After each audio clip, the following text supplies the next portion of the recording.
ಶಾಲಿನಿ ಆದಿತ್ಯ ಚಾನಲ್ಗೆ ಸ್ವಾಗತ. ನನ್ನ ಹೆಸರು ಶಾಲಿನಿ ಅಂತ. ಇದು ನನ್ನ vlog channel. So welcome to my channel. So ನೋಡಿರೋ ಹಾಗೆ ಇದು ಆಲ್ರೆಡಿ ನವೆಂಬರ್ ಶುರು ಆಗ್ಬಿಟ್ಟು ಈ ಇಯರ್ ಎಂಡ್ ಆಗೋಕ್ಕೂ ಬಂದಿದೆ. ಸೊ 2020 ಹೇಗೋಯ್ತು ಅಂತ ಕೇಳೋಕ್ಕೆ ಹೋಗಬೇಡಿ, ತುಂಬ ಕಾಂಪ್ಲಿಕೇಟೆಡ್ ಆನ್ಸರ್ಸ್ ಬರುತ್ತೆ ಈ ಕಡೆ ಸೈಡಿಂದ. ಸೊ ಎನಿವೇ ಮುಗಿಯೋಕ್ಕೂ ಬಂತು ಈ ವರ್ಷ. ಆ್ಯಂಡ್ ನವಂಬರ್ ಮಂತ್ ಅಂದಾಗ ನಮ್ಮ ಬರ್ತ್ಡೇ ಮಂತ್, ನನ್ನ ಬರ್ಡೇ ಮತ್ತು ಶ್ಲೋಕ್ ಬರ್ಡೇ ಜಸ್ಟ್ 1 day ಗ್ಯಾಪ್ನಲ್ಲಿರುತ್ತೆ. ಸೊ ಒಂಥರ ಸ್ಪೆಷಲ್ ಮಂತ್ ಇದು. ಹೋಲ್ ಇಯರ್ ಕಾಯ್ಕೊಂಡಿರ್ತೀವಿ ಈ ಮಂತ್ ಬರೋಕ್ಕೆ ಅಂತ. ಬಿಕಾಸ್ ಕಾರ್ತಿಕ್ ಮಾಸನೂ ಇರುತ್ತೆ, ದೀಪಾವಳಿ ಬೇರೆ ಹಬ್ಬ ಇರುತ್ತೆ, ಕನ್ನಡ ರಾಜ್ಯೋತ್ಸವ ಇರುತ್ತೆ, ಏನೋ ಒಂಥರ ಸೆಲೆಬ್ರೇಷನ್ ಮಂತ್ ಅಂತ ಅನ್ಬೋದು ನವಂಬರ್. ಹಾಗೆ ನಮ್ಮ ಬರ್ತ್ಡೇನೂ ಇದೆ, ನಮಗೆ ಅದರಿಂದ ತುಂಬ ಖುಷಿ ಇರುತ್ತೆ. ಸೊ ಈ ಮಂತಲ್ಲಿ ಸ್ವಲ್ಪ ಹೇಗಿರುತ್ತೆ ವ್ಲಾಗ್ಸ್ ಅಂದರೆ ಲೈಕ್ ಟೀಚಿಂಗ್ ವ್ಲಾಗ್ ಅಂತ ಹೇಳ್ಬೋದು. ನನಗೆ ಗೊತ್ತಿರೋದು like jewellery making, like may be like 6 classes ಆದರೂ ಬರ್ಬೋದು ಅನಿಸುತ್ತೆ. ಇವತ್ತು ಒಂದು ಕ್ಲಾಸ್ ನಾನು ನಿಮಗೆ ಹೇಳ್ಕೊಡ್ತೀನಿ, ಬಿಗಿನರ್ಸ್ ಜ್ಯುವೆಲ್ರಿ ಮೇಕಿಂಗ್. ತುಂಬ ಜನ ಕೇಳ್ತಾ ಇದ್ರಿ, ಮೇಲಲ್ಲೆಲ್ಲ ಆಗ್ತಾ ಇದ್ರಿ, ಪ್ಲೀಸ್ ಮ್ಯಾಮ್ ನಮಗೆ ಕೊಂಡ್ಕೊಳಕ್ಕಾಗಲ್ಲ ಹಾಗೆ ಹೀಗೆ, ಬಟ್ ಕಲಿಬೇಕು ಅಂತ ಇದೆ, ನೋಡಬೇಕು ಎಷ್ಟು ಕಾಂಪ್ಲಿಕೇಟೆಡ್ ಇದೆ, ಅದಾದ್ಮೇಲೆ ಕೊಂಡ್ಕೊಳ್ತೀವಿ ಅಂತ ತುಂಬ ಜನ ಇದು ಸ್ವಲ್ಪ ಎಷ್ಟೊಂದು ಅವ್ರವ್ರ ಕನ್ಸರ್ನ್ಸ್ನ ಹೇಳ್ಕೊಳ್ತಿದ್ರು. ಸರಿ ಎಷ್ಟೊಂದು ಜನ ಕೇಳ್ತಾ ಇದ್ದಾರಲ್ಲ, ನಾನು ಯಾಕೆ ಇಷ್ಟು ಗ್ರೀಡಿ ಆಗಬೇಕು, ಸರಿ ಹೇಳ್ಕೊಡೋಣ ಅಂತ ಅಂದ್ಕೊಳ್ತಿದ್ದೆ. ಬಟ್ ನನಗೆ ಟೈಮ್ ಆಗ್ತಾ ಇರಲಿಲ್ಲ. ನಾನು ಪ್ರಾಮಿಸ್ ಮಾಡಿರೋ ಹಾಗೆ ನವಂಬರಲ್ಲಿ ಹಾಕ್ತೀನಿ ಅಂತ ಹೇಳಿದ್ದೆ. ಸೊ ಫಸ್ಟ್ ವ್ಲಾಗ್ ನವಂಬರಲ್ಲಿ ನಿಮ್ಮೆಲ್ಲರಿಗೂ ಹೇಗೆ ಬೀಡೆಡ್ ಜ್ಯುವೆಲ್ರಿ ಮಾಡೋದು ಅಂತ ಅಂದ್ಬಿಟ್ಟು. ನಾನು ಬೀಡೆಡ್ ಜ್ಯುವೆಲ್ರಿ ಇದ್ರದ್ದು ಬ್ಯಾಕ್ಗ್ರೌಂಡ್ ಹೇಳ್ತೀನಿ, ನಾನು ಹೇಗೆ ಬಂದೆ ಇದ್ರೊಳಗೆ ಅಂತ ಅಂದ್ಬಿಟ್ಟು. ನಾನು ಫಸ್ಟು USA ಹೋಗಿದ್ದಾಗ ಲೈಕ್ 2012 ಹೋಗಿದ್ದು ಜಾನ್ವರಿನಲ್ಲಿ ನಾವು. ಅವಾಗ ಹೋದಾಗ ಮನೆಯಲ್ಲಿರುವಂಥ ದೇವರಿಗೆ ಹಾರ ಮಾಡೋಣ ಅಂತ ಅಂದ್ಬಿಟ್ಟು ಅಂದ್ಕೊಂಡೆ. ನನ್ನ ಹತ್ರ ಒಂದು ಸರ ಇತ್ತು, ಆರ್ಟಿಫಿಷಿಯಲ್ ಬೀಡ್ಸ್ ಬರುತ್ತಲ್ಲ, ಆರ್ಟಿಫಿಷಿಯಲ್ ಅಲ್ಲ ಆ್ಯಕ್ಚುಲಿ ಹೈದ್ರಾಬಾದ್ ಬೀಡ್ಸ್ ಬರುತ್ತಲ್ಲ, ಅದರಿಂದ ನಾನು ತುಂಬ ಚೆನ್ನಾಗಿರೋ ಕ್ಯೂಟಾಗಿರೋಂತಹ ಒಂದು ಸರ ಮಾಡಿ ಅದೆಲ್ಲ ಬೀಡ್ಸ್ ಎಲ್ಲ ಕಾಂಬಿನೇಷನ್ ಮಾಡಿದ್ದೆ. ಅದು ನನ್ನ ಫ್ರೆಂಡ್ ನೋಡ್ಬಿಟ್ಟು ತುಂಬ ಇಷ್ಟ ಆಗಿ ಅವಳ ಮನೆ ದೇವರಿಗೆಲ್ಲ ಮಾಡಿಸಿದ್ಲು ನನ್ನ ಹತ್ರ. ಹಾಗೆ ಅವಳು ಅವಳು ಮಲಯಾಳಿ, ನನಗೊಂದು ಬೀಡ್ಸಿಂದು ಇಯರಿಂಗ್ ಮತ್ತು ಇದು ಮಾಡಿಕೊಡ್ತೀಯಾ ಅಂತ ಅಂದರು. ಸೊ ಹಾಗೆ ಮಾಡ್ತಾ ಫಸ್ಟ್ 6 months ಬರೀ ಫ್ರೆಂಡ್ಸಿಗೆ ಮಾಡಿದೆ. ಹಾಗೆ ಆಫ್ಟರ್ 6 months ಐ ಥಿಂಕ್ ನನ್ನದೇ ಓನ್ ಕಲೆಕ್ಷನ್ ಮಾಡಿ ಸೇಲ್ ಮಾಡೋದಕ್ಕೂ ಶುರು ಮಾಡಿದೆ, ಕಸ್ಟಮ್ಸ್ ಆರ್ಡರ್ನ ತೊಗೊಳೋದಕ್ಕೆ ಶುರು ಮಾಡಿದೆ. ಮಾಡ್ತಾ ನನಗೆ ಡಿಫ್ರೆಂಟ್ ಐಡಿಯಾಸ್ ತೋಚೋಕ್ಕೆ ಸ್ಟಾರ್ಟ್ ಆಯಿತು. ಎಷ್ಟೊಂದು ಫೇಸ್ಬುಕ್ಕಲ್ಲಿ ಅಥವಾ ಇನ್ಸ್ಟಾಗ್ರಾಮಲ್ಲಿ ಎಲ್ಲದರಲ್ಲೂ ನಾನು ಫಾಲೋ ಮಾಡ್ತಾ ಬಂದೆ, ಹೊಸ ಪೇಜ್ನ ಐಡಿಯಾಸ್ ಸಿಗೋಕ್ಕೆ ಸ್ಟಾರ್ಟ್ ಆಯಿತು. ಅದಾದಮೇಲೆ ಒಂದು ಒಳ್ಳೆ ವೆಂಡರ್ನ ಹುಡುಕ್ದೆ ಇಂಡಿಯಾನಲ್ಲಿ, ಅವ್ರು ನನಗೆ ಬೇಕಾಗಿರೋ ಅಂಥ ಐಟಮ್ಸ್ನೆಲ್ಲ ಅಲ್ಲಿಂದ ಕಳಿಸ್ತಾ ಇದ್ರು. ಸೊ ತುಂಬ ಒಂಥರ ಲೈಕ್ ಸ್ಮಾಲ್ ಬಿಸ್ನೆಸ್ ಥರನೇ ಶುರು ಆಯಿತು. ಯಾವಾಗ ನಾನು ಅದೊಂದೇ ಮಾಡ್ತಾ ಇದ್ದೆ, ತುಂಬ ಏನು ಲಾರ್ಜ್ ಕ್ವಾಂಟಿಟಿ ಶುರು ಮಾಡಿದ್ದೆ ನಾನು. ಅದಾದಮೇಲೆ ಪ್ಲೇಸಸ್ನ ಶಿಫ್ಟ್ ಆಗ್ತಿದ್ದೆ, ಬೇರೆ ಪ್ಲೇಸಸ್ಸಿಗೆ ಹೋದಾಗ ಮತ್ತೆ ಒಂಥರ ಫ್ರಮ್ ಸ್ಕ್ರ್ಯಾಚ್ ಶುರು ಮಾಡಬೇಕಾಯಿತು, ಕ್ಲೈಂಟ್ಸ್ನ ಹುಡ್ಕೋದು ಅದೆಲ್ಲನೂ. ಸರಿ ಅಂತ ಅಂದ್ಬಿಟ್ಟು ಹಾಗೆ ಮಾಡ್ತಾ ಇದ್ದೆ. ಅದ್ರ ಜೊತೆಗೆ ಆರ್ಟ್ ಶುರು ಮಾಡಿಕೊಂಡೆ. ಒಂಥರ ಲೈಕ್ ಜಾಬಿಗೆ ಹೋಗಲಿಲ್ಲ ಅಂದರೂ ಒಂಥರ ನನಗೆ ಫುಲ್ ಟೈಮ್ ಜಾಬ್ ಥರನೇ ಆಗೋಯ್ತು. ಎಲ್ಲನೂ ಮಾಡ್ತಾ ಶುರು ಮಾಡಿದೆ, ಟೇಕ್ ಕೇರ್ ಶುರು ಮಾಡಿದೆ. ಸೊ ಮನೆಯಲ್ಲಿದ್ದು ಏನೂ ಮಾಡೋಕ್ಕಾಗಲ್ಲ ಅಂತಲ್ಲ, ನಮಗೆ ಲೈಕ್ ನಾವು ಇಂಟ್ರೆಸ್ಟ್ ತೋರಿಸ್ಬೇಕು ಮಾಡೋದಕ್ಕೆ, ಅಷ್ಟೇ ಇಲ್ಲ. ತುಂಬ ಜನ ನಾನು ನೋಡಿದ್ದೀನಿ, ನೀನು ಎಷ್ಟೊಂದು ಮಾಡ್ತೀಯಾ, ಹೇಗೆ ಮಾಡ್ತೀಯಾ, ನಾನು ಹಿಂಗೆಲ್ಲ ಐಡಿಯಾಸ್ ಹೇಳಿದ್ರೂ ಸಹ ಐ ಥಿಂಕ್ ನನ್ನ ಕೈಯಲ್ಲಿ ಆಗಲ್ಲ ಅನಿಸುತ್ತೆ ಅಂದ್ಬಿಟ್ಟು ತುಂಬ ಜನ ಗಿವ್ ಅಪ್ ಮಾಡ್ತಾರೆ. ಐ ಥಿಂಕ್ ಟ್ರೈ ಮಾಡಿದಾಗ್ಲೇ ಗೊತ್ತಾಗೋದು ಏನು ಮಾಡೋಕ್ಕಾಗಲ್ಲ ಅಂತ ಅಂದ್ಬಿಟ್ಟು. ಬಿಕಾಸ್ ನಾನು ಅಷ್ಟೇ ನನಗೆ ಗಿವ್ ಅಪ್ ಮಾಡಿದ್ದರೆ ನನಗೆ ಗೊತ್ತಿರಲಿಲ್ಲ ನಾನು ನಿಜವಾಗ್ಲೂ ಜ್ಯುವೆಲ್ರೀಸ್ನೆಲ್ಲ ಮಾಡೋಕ್ಕಾಗ್ತಿತ್ತೋ ಇಲ್ಲೋ ಅಂತ. ಬಿಕಾಸ್ ನಾನಾಗೆ ಕಲ್ತಿರೋದು, ನಾನಾಗಿ ಟ್ರಯಲ್ ಆ್ಯಂಡ್ ಎರರ್ ಮಾಡಿ ನಾನಾಗೆ ಮಾಡಿರೋ ಅಂಥ ಇದು. ಆ್ಯಂಡ್ ಸ್ಮಾಲ್ ಬಿಸ್ನೆಸ್ಸು ಮಾಡಿದೆ, ಅರ್ನ್ ಮಾಡೋಕ್ಕೆ ಶುರು ಮಾಡಿದೆ. ನಾನು ಮನೆಗೆ ನನ್ನ ಹಸ್ಬೆಂಡಿಗೆ ಕಾಂಟ್ರಿಬ್ಯೂಟ್ ಮಾಡೋದಕ್ಕೂ ಶುರು ಮಾಡಿದೆ. ಇನ್ನೊಂಥರ ಖುಷಿನೂ ಆಯಿತು, ಬಿಕಾಸ್ ನಾನು ಯಾವುದೇ ಥರದ ಫುಲ್ ಟೈಮ್ ಜಾಬ್ ಮಾಡ್ತಾ ಇರಲಿಲ್ಲ, ಹೇಗೆ ಕಾಂಟ್ರಿಬ್ಯೂಟ್ ಮಾಡೋದಲ್ವ ಮನೆಗೆ. ಸೊ ಯಾವಾಗ ಇದೆಲ್ಲ ಶುರು ಮಾಡಿದಾಗ ಕಸ್ಟಮೈಸ್ ಜ್ಯುವೆಲ್ರೀಸ್ ಆರ್ಡರ್ ಬರೋಕ್ಕೆ ಶುರು ಆಯಿತು. ಎಲ್ಲೆಲ್ಲಿಂದನೂ ಪರಿಚಯ ಇರೋರು, ಬೇರೆ ಊರಿಂದ ಬರೋದಕ್ಕೆಲ್ಲ ನಾನು ಫೇಸ್ಬುಕ್ನಲ್ಲಿ ನಮ್ಮ ಯಾವುದಾದ್ರು ಕಮ್ಯುನಿಟೀಸು, ಇಂಡಿಯನ್ಸ್ ಇನ್ ಚಾರ್ಲೆಟ್, ಇಂಡಿಯನ್ಸ್ ಇನ್ ಅಟ್ಲಾಂಟಾದಲ್ಲಿ ಪೇಜಸಲ್ಲೆಲ್ಲ ನಾನು ಪೋಸ್ಟ್ ಮಾಡೋಕ್ಕೆ ಶುರು ಮಾಡಿದೆ ನನ್ನ ಕಲೆಕ್ಷನ್. ಅಲ್ಲಿಂದೆಲ್ಲ ಆರ್ಡರ್ ಶುರು ಆಯಿತು. ಸೊ ಒಂಥರ ಒಂದು ಕ್ಲೈಂಟ್ನ ಬೇಸ್ನ ನಾನು ಒಂಥರ ಏನಂತಾರೆ ಫೌಂಡೇಶನ್ ಆಯ್ತು ಅಲ್ಲಿಂದ. ಈಗಲೂ ಸಹ ನಾನು ಬಲ್ಕ್ ಆರ್ಡರ್ಸ್ನ ತೊಗೊಳ್ತೀನಿ, ಅವರಿಗೆ ಕಳಿಸ್ತೀನಿ. ಈ ವರ್ಷ ಕರೋನಾ ಇರೋದ್ರೆ ನನಗೆ ಯಾವುದೋ ಆರ್ಡರ್ಸ್ ಇರಲಿಲ್ಲ. ಇಲ್ಲ ಅಂದರೆ ಲಾಸ್ಟ್ ಇಯರ್ವರೆಗೂ ನಾನು ಇಲ್ಲಿಂದನೂ ಸಹ ನಾನು ಆರ್ಡರ್ಸ್ನ ನಾನು ಫುಲ್ಫಿಲ್ ಮಾಡಿದ್ದೀನಿ ಅಲ್ಲಿ. ಸೊ ಒಂದು ಬೇಸ್ನ ನೀವು ಪ್ರಾಪರಾಗಿ ಸ್ವಲ್ಪ ಕಷ್ಟಪಟ್ಬಿಟ್ಟು ಒಂದು ಸ್ವಲ್ಪ ಕ್ಲೈಂಟ್ಸ್ನ ನೀವು ಬಿಲ್ಡ್ ಮಾಡ್ಕೊಂಡ್ಬಿಟ್ರೆ, ಅವ್ರ ಹತ್ರ ಗುಡ್ ವಿಲ್ನ ಬಿಲ್ಡ್ ಮಾಡಿಕೊಂಡ್ರೆ ಆ ಕ್ಲೈಂಟ್ಸ್ ಮತ್ತೆ ವಾಪಸ್ ನಿಮ್ಮ ಹತ್ರನೇ ತೊಗೊಳ್ತಾರೆ. ಅವರು ನಾನು ಹೇಗೆ ಅಂದರೆ ಅವ್ರು ತೋರಿಸಿದ್ದನ್ನು ನಾನು ಆದಷ್ಟು ರಿಸಬಲ್ ಮಾಡ್ತಾ ಇದ್ದೆ, ಅವ್ರು ಪ್ಯಾಟರ್ನ ಡಿಸೈನ್ ಮಾಡಿ ಕೊಡ್ತಾ ಇದ್ದೆ ಅವರಿಗೆ. ಅದರಿಂದ ಅವ್ರಿಗೆ ತುಂಬಾ ಖುಷಿ ಆಗ್ತಾ ಇತ್ತು. ಅದೇ ಥರದ ಮೆಟೀರಿಯಲ್ಸ್ನ ಹೇಗಾದರೂ ಮಾಡಿ ಕಲೆಕ್ಟ್ ಮಾಡಿ ಬೇರೆ ಕಡೆಯಿಂದ ಬೇರೆ ಬೇರೆ ವೆಂಡರ್ಸಿಂದ ಎಲ್ಲ ತೊಗೊಂಬಂದು ಅವೆಲ್ಲ ಮಾಡಿ ಆ್ಯಂಡ್ ರೀಸನಬಲ್ ಪ್ರೈಸಲ್ಲಿ ಮಾಡ್ತಾರೆ. ನನಗೂ ವರ್ಕೌಟ್ ಆಗಬೇಕು, ಅವರಿಗೂ ಹೌದಲ್ವಾ, ನಾಟ್ ಟು ಬ್ಯಾಡ್, ಬೇರೆ ಕಡೆ ತೊಗೊಂಡ್ರೆ ಅಷ್ಟು ಎಕ್ಸ್ಪೆನ್ಸಿವ್ ಇರುತ್ತೆ, ನಮಗೆ ಬೇಕಾಗಿರೋ ಹಾಗೆ ಮಾಡಿಕೊಡ್ತಾರಲ್ಲ ಅಂದ್ಬಿಟ್ಟು ಅವರು ಖುಷಿಯಾಗಿ ಮತ್ತೆ ಬರ್ತಾಯಿದ್ರು. ಅವ್ರ ಫ್ರೆಂಡ್ಸಿಗೂ ರೆಕಮೆಂಡ್ ಮಾಡ್ತಾಯಿದ್ರು. ಅಷ್ಟೇ ಬಿಸ್ನೆಸ್ ಅಂದರೆ like network building and retain ಮಾಡೋದು ಕಸ್ಟಮರ್ಸ್ನ, ವಾಪಸ್ ನಮ್ಮ ಹತ್ರನೇ ಬಂದು ತೊಗೊಳ್ಳೋ ಥರ ನಾವು ಮಾಡಬೇಕು, ಅಷ್ಟೇ, ಏನೂ ಇಲ್ಲ ಬಿಸ್ನೆಸ್ ಅಂದರೆ. ಸೊ ಇವತ್ತಿನ ವ್ಲಾಗ್ನಲ್ಲಿ ಫಸ್ಟ್ ನಾನು ಹೇಳಿರೋ ಹಾಗೆ ನಿಮ್ಮೆಲ್ಲರಿಗೂ ನಾನು ಹೇಳ್ಕೊಡ್ತೀನಿ ಅಂತ ಹೇಳಿದ್ದೆ, ನವಂಬರಲ್ಲಿ ಪ್ರಾಮಿಸ್ ಮಾಡಿದ್ದೆ. ಸೊ ಇವತ್ತು ನಾನು ಬೇಸಿಕ್ ಇಯರಿಂಗ್ಸ್ ಹೇಗೆ ಮಾಡೋದು, ಹಾಗೆ ಬೇಸಿಕ್ ಬೀಡೆಡ್ ನೆಕ್ಲೆಸ್ನ ಹೇಗೆ ಮಾಡೋದು ಅಂತ, ಹಾಗೆ ಲೈಕ್ ಬೇಸಿಕ್ ಇನ್ಫಾರ್ಮೇಷನ್ ಎಲ್ಲ ನಿಮಗೆ ಪ್ರೊವೈಡ್ ಮಾಡ್ತೀನಿ ಜ್ಯುವೆಲ್ರಿ ಬಗ್ಗೆ. ಸೊ ನವಂಬರ್ ಮಂತ್ ಆಗಿರೋದ್ರಿಂದ ನಾನು ನಿಮಗೆ ಲಾಂಚ್ ಮಾಡ್ತೀನಿ ನನ್ನ ಹೊಸ ಡಿಸೈನ್ಸ್ ಅಂತ ಹೇಳಿದ್ದೆ. ಸೊ ಕೊನೆಯಲ್ಲಿ ಆ ಡಿಸೈನ್ಸ್ನ ಹಾಕ್ತಾ ಇದ್ದೀನಿ, ನಿಮಗೆ ಬೇಕು ಅಂತಲೇ ನೀವು ಸಹ ಪರ್ಚೇಸ್ ಮಾಡ್ಬೋದು. ನನಗೆ ಈಗ almost like 60% of the stock already sale ಆಗೋಗ್ಬಿಟ್ಟಿದೆ. ಸೊ ಅದರಿಂದ ಲೈಕ್ ಲಾಸ್ಟ್ 2 ಡೇಸ್ ಸ್ವಲ್ಪ ಬ್ಯುಸಿ ಇದ್ದೆ. ಅದು ಶಿಪ್ ಮಾಡೋದು, ಸೇಲ್ ಮಾಡೋದು, ಅದೆಲ್ಲ ತೋರಿಸೋದು, ಚಾಟ್ ಮಾಡೋದು, ಮಾತಾಡೋದು ಅದೇ ಆಗ್ತಾಯಿತ್ತು. 60% ಆಫ್ ಲೈಕ್ ಶಿಫ್ಟ್, 40% ಉಳ್ಕೊಂಡಿದೆ. ಏನೆಲ್ಲ ಉಳ್ಕೊಂಡಿದೆ ಅದನ್ನು ಲಾಸ್ಟಲ್ಲಿ ಕೆಲವು ಡಿಸೈನ್ಸ್ನ ನಾನು ಹಾಕ್ತೀನಿ. ಎಲ್ಲ ರಿಪೀಟೆಡ್ ಇರುತ್ತೆ, ಲೈಕ್ ಒಂದೊಂದನ್ನ ನಾನು 20-25 ಡಿಸೈನ್ಸ್ನ ಮಾಡಿದ್ದೀನಿ ನಾನು ಆ್ಯಕ್ಚುಲಿ. ಸೊ ಅದನ್ನು ಒಂದೊಂದನ್ನೇ ತೋರಿಸ್ತೀನಿ ಏನಿದೆ ಅಂತ ಅಂದ್ಬಿಟ್ಟು. ಬೇಕಾಗಿದ್ರೆ ನಿಮಗೆ ಮೇಲಲ್ಲಿ ನೀವು ಎಲ್ಲನೂ ಡಿಸೈನ್ಸ್ನ ನಾನು ನಿಮಗೆ ಕಳಿಸ್ತೀನಿ, ಬಟ್ ನೀವು ಮೇಲ್ ನನಗೆ ಹಾಕಬೇಕಷ್ಟೇ. ಅದರಲ್ಲಿ ಬಂದಿರೋವಂಥ ಪ್ರಾಫಿಟ್ನ ನಾನು ಬೀದಿ ನಾಯಿಗಳಿಗೆ ಫೀಡ್ ಮಾಡೋದಕ್ಕೆ ಅಂತ ಅಂದ್ಬಿಟ್ಟು ಅದನ್ನು ಉಪಯೋಗಿಸ್ತಾ ಇದ್ದೀನಿ. ಬಿಕಾಸ್ ಇದು ಬರ್ಡೇ ಮಂತ್ ಆಗಿರೋದ್ರಿಂದ ಏನಾದರೂ ಒಂದು ಮಾಡ್ತೀವಿ ನಾವು ಯೂಶ್ವಲಿ. ಸೊ ನಾನು ಏನಾದ್ರು 1000 ರೂಪೀಸ್ ನಾನು ಪ್ರಾಫಿಟ್ ಮಾಡಿದೆ ಅಂದರೆ ಆ ಸೇಲಿಂದ ನಾನು ಅದಕ್ಕೆ 1000 ರೂಪೀಸ್ ಎಕ್ಸ್ಟ್ರಾ ಹಾಕಿ ನನ್ನ ಕಡೆಯಿಂದ 2000 ರೂಪೀಸ್ ಅಷ್ಟು ನಾನು ಡೊನೇಟ್ ಮಾಡ್ತೀನಿ. ಫಾರ್ ಎಕ್ಸಾಂಪಲ್ ನಾನು 5000 ಅರ್ನ್ ಮಾಡಿದೆ ಅಂದ್ಕೊಳ್ಳಿ, ಅದ್ರ ಮೇಲೆ ಮತ್ತೆ ನಾನು 5000 ರೂಪೀಸ್ ಹಾಕ್ಬಿಟ್ಟು 10,000 ಡೊನೇಟ್ ಮಾಡೋಣ ಅಂದ್ಕೊಂಡಿದ್ದೀನಿ. ಸೊ ಎಷ್ಟು ಸೇಲ್ ಆಗುತ್ತೆ ಅಷ್ಟು. ಲಾಸ್ಟ್ 2 ಡೇಸ್ ನಾನು ಸೇಲ್ ಮಾಡಿ ನಾನು ಮಾಡಿರೋಂಥ ಇಯರಿಂಗ್ಸಲ್ಲಿ 60% ಹೋಗಿದೆ, ಇನ್ನು 40% ಉಳ್ಕೊಂಡಿದೆ. ಅದು ಎಷ್ಟು ದಿನ ತೊಗೊಳುತ್ತೆ ನೋಡೋಣ. ಮತ್ತೆ ಆರ್ಡರ್ ಮಾಡ್ತೀನಿ ನಾನು ಎಕ್ಸ್ಟ್ರಾ, ಫುಲ್ ಖಾಲಿ ಆಯಿತು ಅಂದರೆ ಮತ್ತೆ ಜ್ಯುವೆಲ್ರಿ ಮಾಡ್ತೀನಿ. ಮತ್ತೆ ನವಂಬರ್ ಎಂಡ್ವರೆಗೂ ನಾನು ಅದನ್ನು ಸೇಲ್ ಮಾಡ್ತೀನಿ. ಅದಾದಮೇಲೆ ಅದನ್ನೆಲ್ಲ ನಾನು ಡೊನೇಟ್ ಮಾಡಬೇಕು ಅಂತ ಅಂದ್ಕೊಂಡಿದ್ದೀನಿ. ಸೊ ಈ ಕಾಲ್ಸಲ್ಲಿ ನೀವು ಸಹ ಇನ್ವಾಲ್ವ್ ಆಗಬೇಕು ಅಂತ ಅಂದರೆ ನಾನು ಅದರ ಪರ್ಚೇಸ್ ಮಾಡಿ ಮೇಲಲ್ಲಿ ಎಲ್ಲ ಡೀಟೇಲ್ಸ್ ನಾನು ನಿಮಗೆ ಪ್ರೊವೈಡ್ ಮಾಡ್ತೀನಿ. ಸೊ ಹೋಗೋಣಂತೆ. ಫಸ್ಟಿಗೆ ನಾನು ಸಿಂಪಲ್ ಆಗಿರುವಂಥ ಇಯರಿಂಗ್ಸ್ನ ತೋರಿಸ್ತೀನಿ, ಅದಾದಮೇಲೆ ನೆಕ್ಲೆಸ್ನ ತೋರಿಸ್ತೀನಿ. ನಿಮ್ಮೆಲ್ಲರಿಗೂ ಹೆಲ್ಪ್ ಆಗುತ್ತೆ ಅಂತ ಅಂದ್ಕೊಳ್ತೀನಿ. ಸೊ ಯಾವುದೇ ಜ್ಯುವೆಲ್ರಿ ಮಾಡಬೇಕಂದ್ರೆ ಈ 3 ಟೂಲ್ಸ್ ಅಂತೂ ವೆರಿ ಇಂಪಾರ್ಟೆಂಟ್. ನಾನೊಂದು ಹೆಡ್ ಪಿನ್ ತೊಗೊಳ್ತಾ ಇದ್ದೀನಿ, ಸಿಂಪಲ್ ಆಗಿರೋವಂಥ ಇಯರಿಂಗ್ಸ್ ತೋರಿಸ್ತೀನಿ.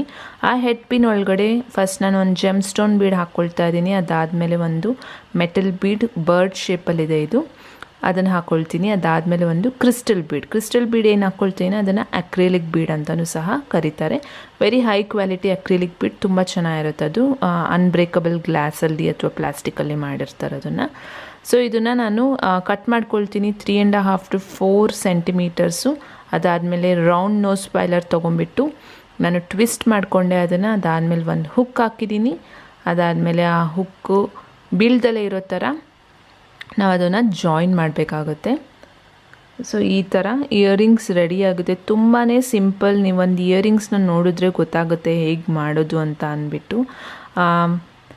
ನೋಡ್ತಾ ಇರ್ಬೋದು, ಆಲ್ರೆಡಿ ರೆಡಿ ಆಗಿ ಹೋಯ್ತಿದ್ದು. ತುಂಬ ಸಿಂಪಲ್. ಮೆಟೀರಿಯಲ್ಸ್ ನೀವು ಏನು ತೊಗೊಳ್ತಿರಲ್ಲ ಅದನ್ನು ಸೆಲೆಕ್ಟ್ ನೀವು ತುಂಬ ಚೆನ್ನಾಗಿರೋದು ಮಾಡಿದ್ರೆ ಒಳ್ಳೆ ಇಯರಿಂಗ್ಸ್ ಆಗುತ್ತೆ. ಸ್ವಲ್ಪ 30 ಸೆಕೆಂಡ್ಸ್ನಲ್ಲಿ ನೀವು 2 ಇಯರಿಂಗ್ಸ್ ಮಾಡಿ ರೆಡಿ ಮಾಡ್ಬೋದು. ಸೊ ನೆಕ್ಸ್ಟ್ 1-2 ಇಯರಿಂಗ್ ಡಿಸೈನ್ಸ್ನ ತೋರಿಸ್ತೀನಿ, ನೋಡಿ. ಏನಾದರೂ ಡೌಟ್ಸ್ ಇತ್ತು ಅಂದರೆ ನೀವು ಕೆಳಗಡೆ ನೀವು ಹಾಕ್ಬೋದು ಕಮೆಂಟ್ಸ್ನಲ್ಲಿ.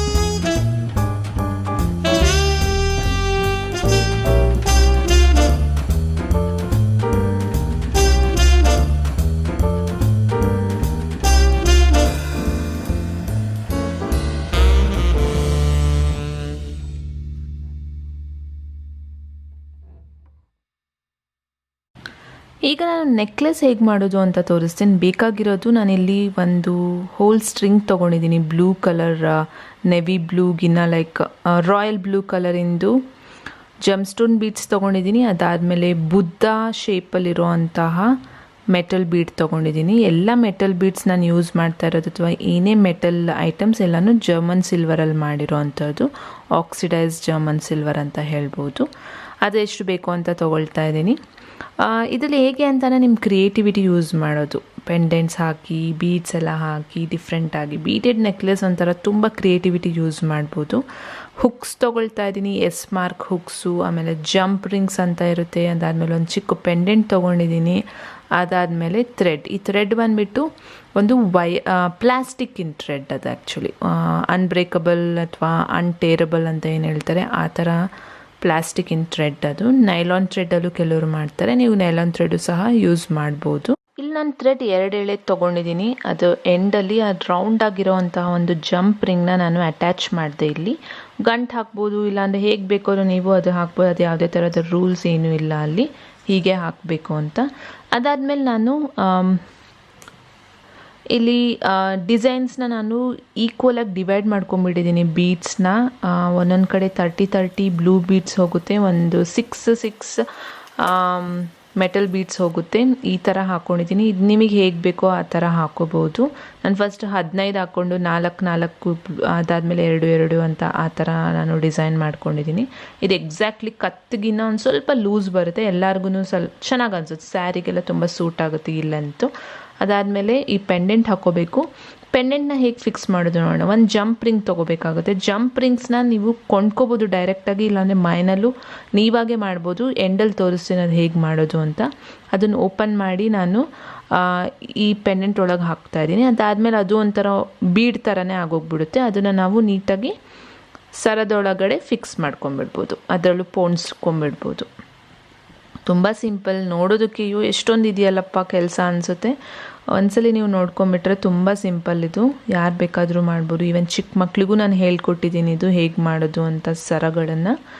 ಸೊ ಈಗ ಆಗಿದೆ ಅಲ್ಲ, ಈಗ ಆ ಸೈಡ್ ಹೇಗೆ ಮಾಡಿದ್ದೀವಿ ಅದೇ ಥರನೇ ಈ ಕಡೆನೂ ಒಂದು ಸ್ಮಾಲ್ ಟಿಪ್ ಕೊಡೋದಕ್ಕೆ ಇಷ್ಟಪಡ್ತೀನಿ. ಇಲ್ಲಿ ಏನು ಅಂತಂದರೆ ನೀವೆಲ್ಲನೂ ಡಿವೈಡ್ ಮಾಡ್ಕೊಂಡು ಇಟ್ಕೊಂಬಿಡಿ ಸಪ್ರೇಟಾಗಿ.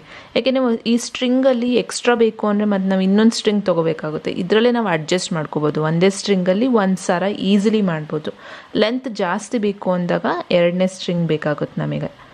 ಸೊ ಈಗ ಆಲ್ಮೋಸ್ಟ್ ಆಗಿದೆ. ಎಂಡಲ್ಲಿ ಹೇಗೆ ಹಾಕೋದು ಅಂತ ನಾನು ನಿಮಗೆ ಜಂಪ್ರಿಂಗ್ ಹೇಗೆ ಮಾಡೋದು ತೋರಿಸ್ತಾ ಇದ್ದೀನಿ ನೋಡಿ. ಒಂದು ಆ ಥರ ವಯರ್ ತೊಗೊಂಡು ಈ ಥರ ಟ್ವಿಸ್ಟ್ ಮಾಡಬೇಕು ಅಷ್ಟೇ, ತುಂಬ ಸಿಂಪಲ್. ಅದಾದಮೇಲೆ ಎಕ್ಸ್ಟ್ರಾನ ಕಟ್ ಮಾಡ್ಕೊಂಬಿಟ್ಟು ಯೂಸ್ ಮಾಡ್ಬೋದು ಇದನ್ನು. ಜಂಪ್ ರಿಂಗು ಇದು ಮೈನಲ್ಲೇ ನಾನು ಮಾಡಿರೋ ಅಂಥ ಜಂಪ್ ರಿಂಗ್. ಇಲ್ಲ ಅಂದರೆ ನೀವು ರೆಡಿಮೇಡು ಸಹ ಆಲ್ರೆಡಿ ಸಿಗುತ್ತೆ ಆ ಥರ ರೌಂಡಾಗಿರೋ ಜಂಪ್ ರಿಂಗ್ಸ್, ಅದನ್ನು ಸಹ ಡೈರೆಕ್ಟಾಗಿ ನೀವು ಯೂಸ್ ಮಾಡ್ಕೋಬೋದು. ಇದನ್ನು ನಾನು end of the sir finish ಆಯ್ತಲ್ಲ, ಅದರೊಳಗಡೆ ಒಂದರೊಳಗಡೆ ಪೋಣಿಸ್ಬಿಟ್ಟು ನಾನು ಒಂದು 6 ಸಲಿನಾದರೂ ಇದನ್ನು ನಾನು ಗಂಟು ಹಾಕ್ತಾಯಿದ್ದೀನಿ.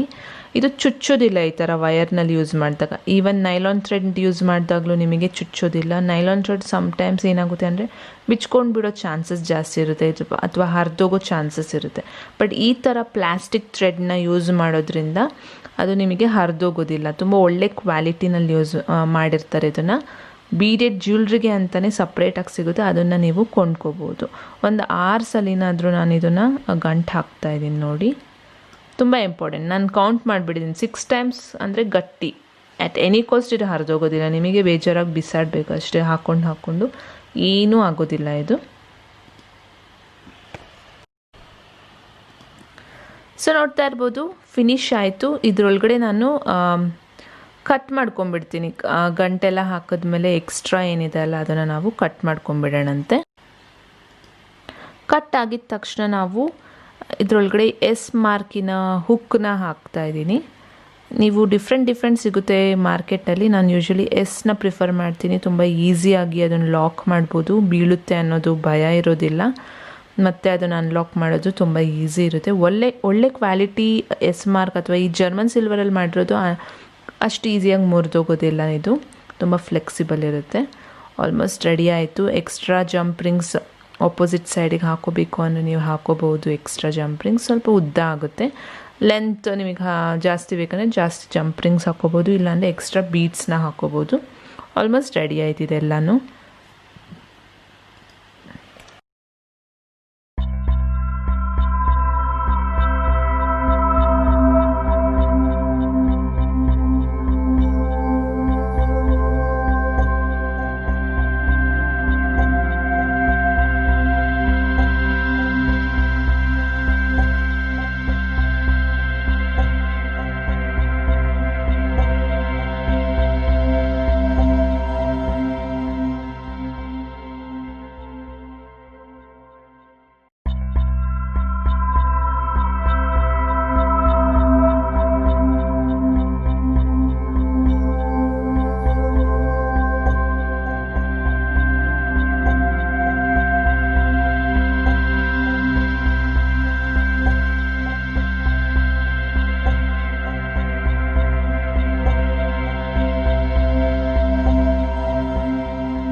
ಸೊ ಹೇಗನ್ನಿಸ್ತು ಇವತ್ತಿಂದು ಸ್ಮಾಲ್ ಲರ್ನಿಂಗ್ ಅಂತ ಹೇಳ್ಬೋದು, like for beginners jewellery making. ಇದು ತುಂಬ ಸಿಂಪಲ್ ಆಗಿರೋದು, ಏನು ಜಸ್ಟ್ ಕಾಂಪ್ಲಿಕೇಟೆಡ್ ಏನಿಲ್ಲ ಇದರಲ್ಲಿ. ಎಷ್ಟು ಸಿಂಪಲ್ ಇದೆ ನೋಡಿ, ಇಷ್ಟೇನಾ ಅಂತ ಅನಿಸ್ಬಿಡುತ್ತೆ. ಬಟ್ ಏನಿದ್ರು ಲೈಕ್ ಕ್ರಿಯೇಟಿವಿಟಿ ಯೂಸ್ ಮಾಡಿಬಿಟ್ಟು ಡಿಫ್ರೆಂಟ್ ಬೀಡ್ಸ್ನ ಯೂಸ್ ಮಾಡಿಬಿಟ್ಟು ಮಾಡೋದು ಅಷ್ಟೇ ಇದಿರೋದು ಬೇಸಿಕಲ್ಲಿ. ಆಮೇಲೆ ಡಿಫ್ರೆಂಟ್ ವೆರೈಟೀಸ್ ಬರ್ತಾ ನಾನು ಸ್ವಲ್ಪ ಕಷ್ಟ ಹೋಗ್ತಾ ಹೋಗ್ತೀನಿ.